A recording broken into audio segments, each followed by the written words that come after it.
Hi, my name is Anis Priyasnathar, and I'm a senior at the University of Ottawa and a first generation Tamil Canadian.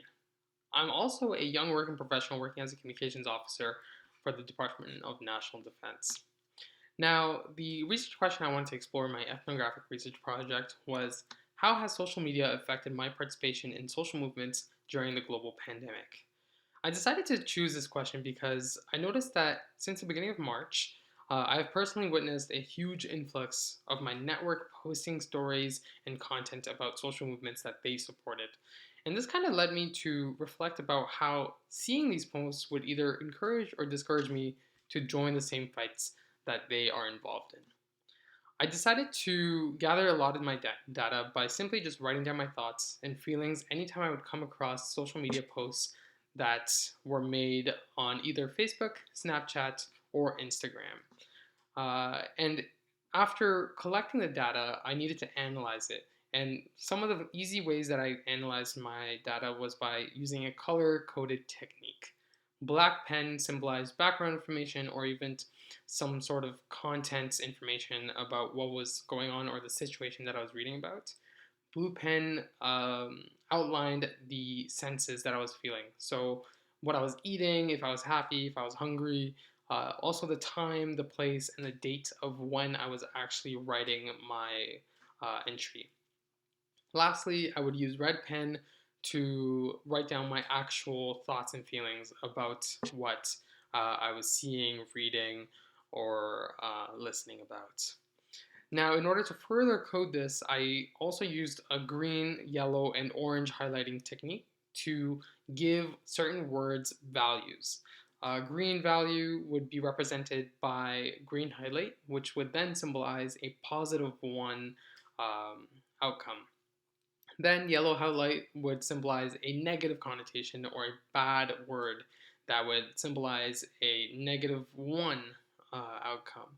And then orange was just a neutral color for words that can swing either positive or negative.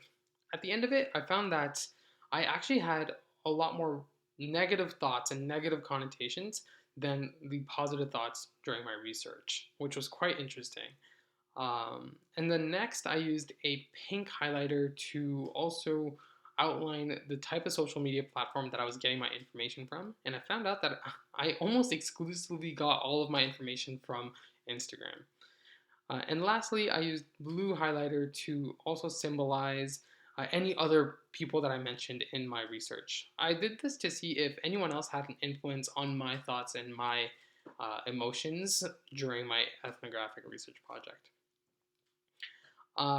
Some of the things that I discovered about myself during the research is that I found that I'm actually a lot more of an activist than I thought I was.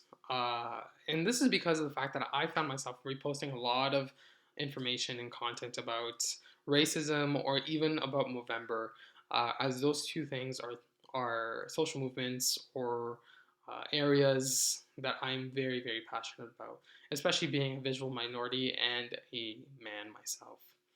And lastly, I found that this research was very important for my personal journey because of self discovery. I found that I stand up for things that I care about, and I do not care about what people think about my content. I do it for the sake of trying to educate people and trying to make the world a better place in doing so.